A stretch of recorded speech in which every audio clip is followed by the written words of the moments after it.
O Senhor esteja convosco. Ele está no meio de nós.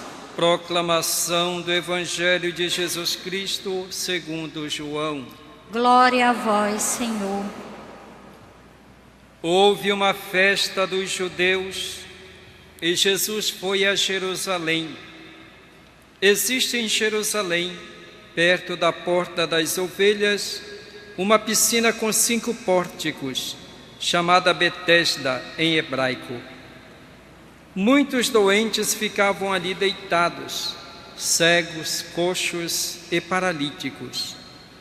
De fato, um anjo descia de vez em quando e movimentava a água da piscina, e o primeiro doente que aí entrasse, depois do borbulhar da água, ficava curado de qualquer doença que tivesse. Aí se encontrava um homem que estava doente havia 38 anos.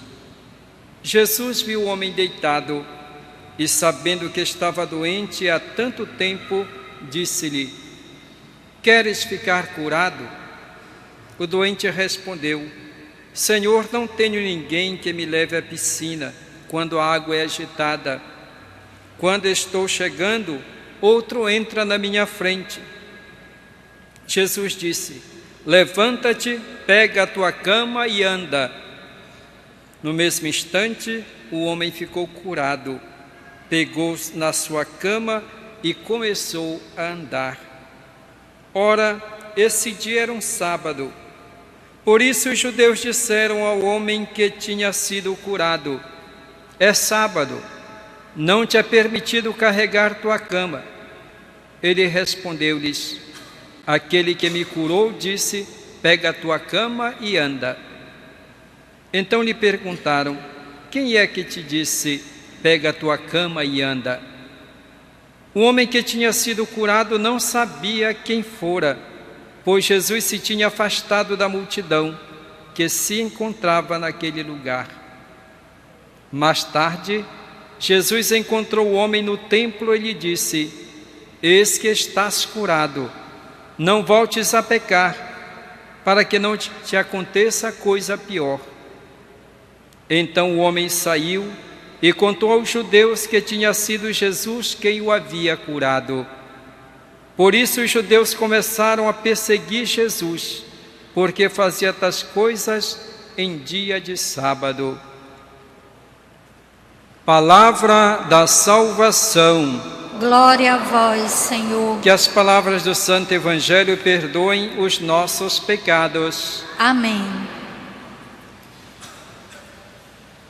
Caríssimos irmãos e irmãs, hoje nós nos alegramos com o 5º ano do pontificado do nosso pastor, o Papa Francisco. Agradecemos a Deus pela sua vida, agradecemos porque Deus nos concedeu como um pastor zeloso, um pastor que procura de fato ser de exemplo para toda a sua igreja, convidando-nos a buscar sempre mais o caminho da humildade, o caminho do serviço. Nos convida a sermos todos testemunhas de Cristo e testemunhas alegres que levam Jesus aos irmãos, saindo do nosso comodismo para ir ao encontro daqueles que mais necessitam. Esse é o grande convite que o Papa tem feito para nós.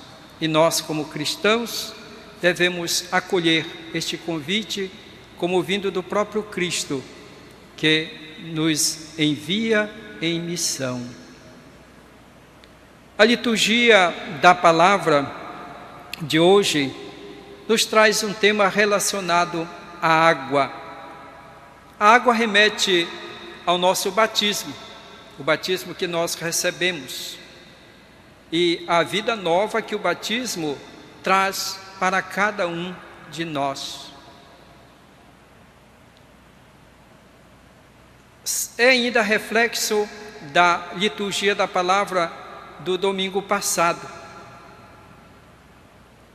Hoje, Ezequiel nos fala, numa linguagem simbólica, fala da água que brota do templo.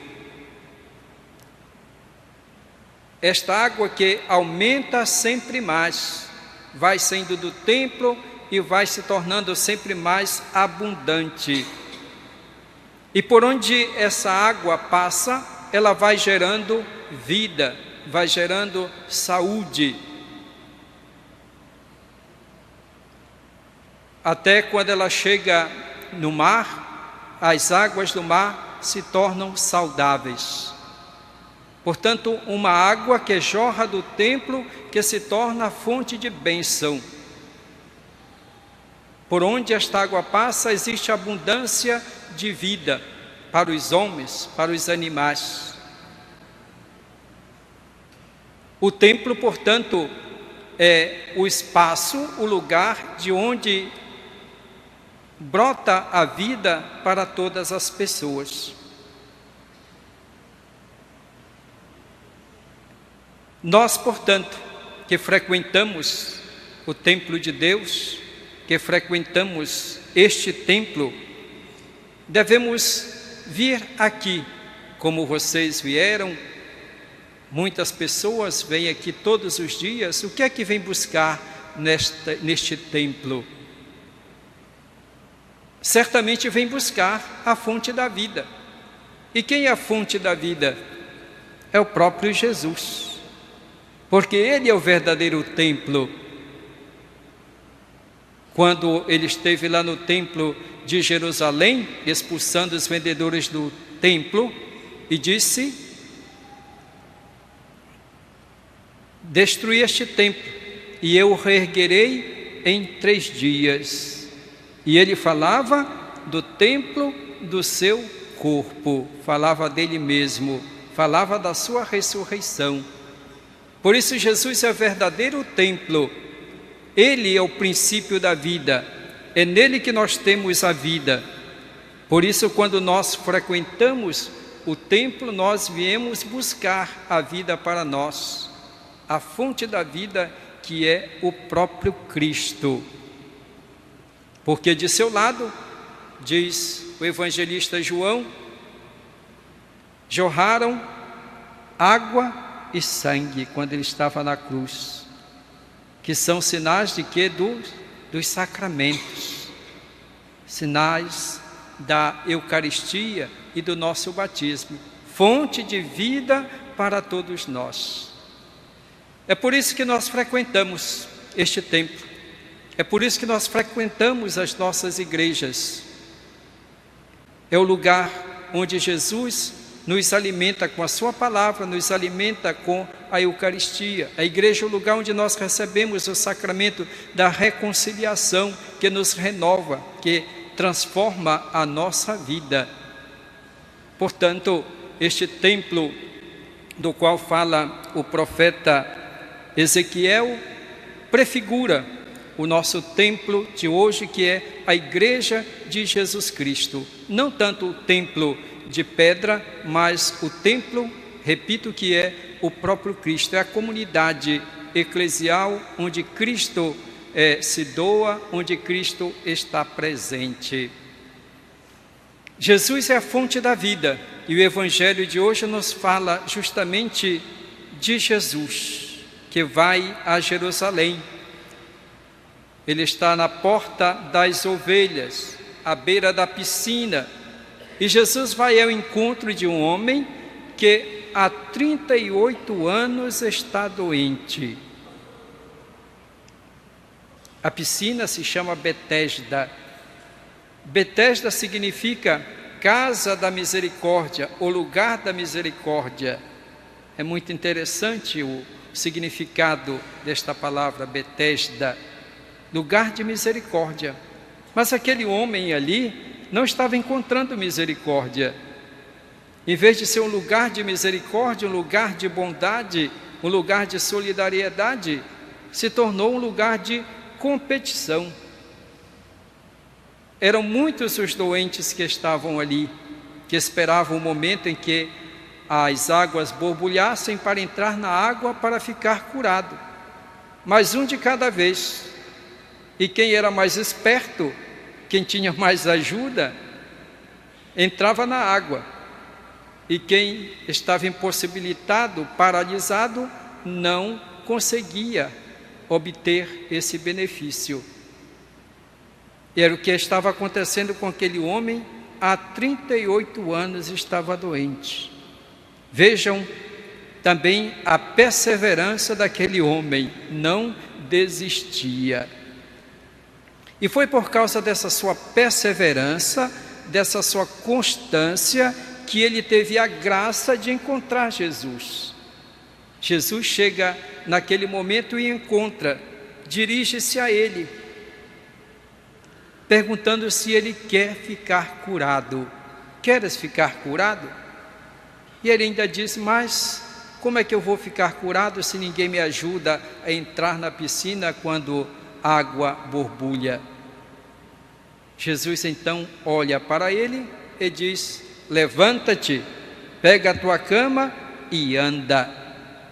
Naquele mesmo instante, o homem se levanta, pega a sua cama e começa a caminhar. Jesus tem um olhar de compaixão, um olhar de misericórdia. Jesus se dirige àquele homem. Não é o homem que pede a Jesus, é Jesus que tem compaixão por ele. Compaixão sabemos que significa sentir a dor do outro.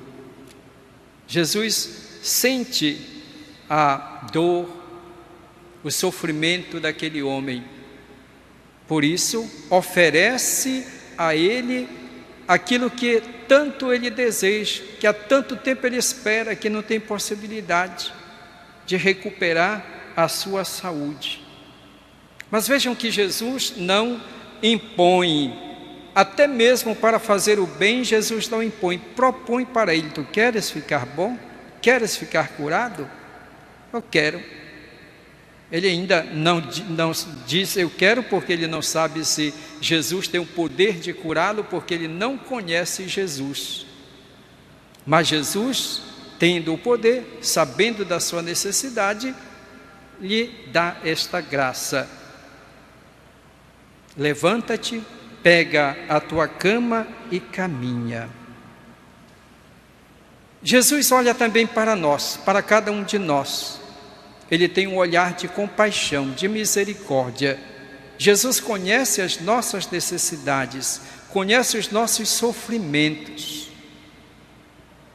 Às vezes, nós estamos cercados de muitas pessoas, até mesmo nas nossas casas, mas nem sempre as pessoas conhecem ou sabem o sofrimento pelo qual nós passamos, as nossas dores, as nossas preocupações.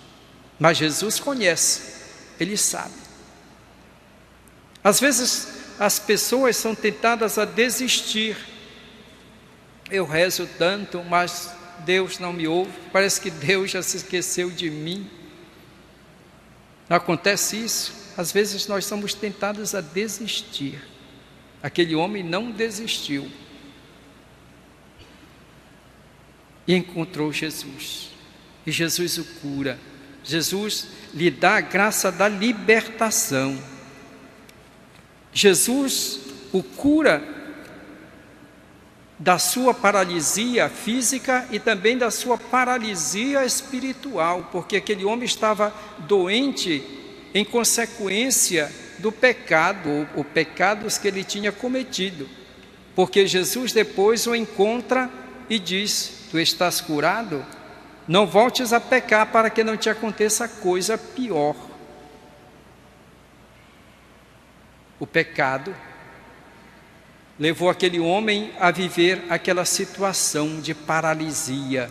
Era uma paralisia física, uma paralisia espiritual, que não o permitia de caminhar, que o mantinha prisioneiro, como que escravo. E Jesus vem libertar o ser humano na sua totalidade. Jesus não quer que nós estejamos doentes. Jesus não quer que nós sejamos prisioneiros do mal. Jesus quer que nós tenhamos a nossa dignidade, que nós caminhemos, que nós sejamos livres, donos da nossa vida, não dependendo das pessoas. Mas nós precisamos confiar nele e nos comprometermos a viver uma vida digna. Porque se nós não vivemos a nossa vida como verdadeiros filhos de Deus, praticando o bem, fazendo as escolhas certas, nós vamos depois comprometer a nossa vida e vamos cair na paralisia espiritual e também física. Por isso Jesus quer que nós tenhamos alegria como filhos e filhas de Deus, livres do mal, livres do pecado, livres de tudo aquilo que nos aprisiona. São João Crisóstomo faz uma comparação entre o batismo e a piscina de Betesda. Ele diz o seguinte: a piscina de Betesda curava o corpo, o batismo cura a alma. Lá, de vez em quando, um enfermo ficava curado. No batismo, todos são curados. O batismo é para curar a todos. Em ambos os casos se manifesta a misericórdia de Deus através da água. Portanto, o batismo nos liberta, o batismo nos cura, o batismo nos traz a vida. Portanto, aqui nos remete à primeira leitura do templo, onde brotava a água, que era a fonte de vida, de saúde, abundância para todos. O batismo é a fonte da vida para nós. Nós somos curados, nós somos libertados do pecado. Em Jesus se manifesta o poder e a misericórdia de Deus. São João Evangelista, quando fala de milagres, ele não usa a palavra milagres, mas usa a palavra sinal. Sinal de quê? Sinal de que o reino de Deus chegou, que o reino de Deus está presente agora. O reino de Deus acontece através da pessoa de Jesus Cristo. E que, portanto, agora todos podem usufruir da graça de Deus, da misericórdia de Deus, sinal da presença de Deus no meio do seu povo. Que nós olhemos, portanto, para Jesus. Ele que disse: eu sou o caminho, a verdade e a vida. Ele é a fonte da vida para nós. Repito, cada vez que nós participamos da Eucaristia, que nós viemos à igreja ou vamos às nossas igrejas, aos nossos templos, nós vamos buscar a vida que Jesus comunica a nós, pela palavra, pela Eucaristia, por meio de todos os sacramentos. Busquemos em Jesus a vida, a abundância da vida, a vida que Deus nos comunica, para que nós alcancemos a plenitude da vida, que é a vida eterna. Louvado seja nosso Senhor Jesus Cristo. Para sempre seja louvado.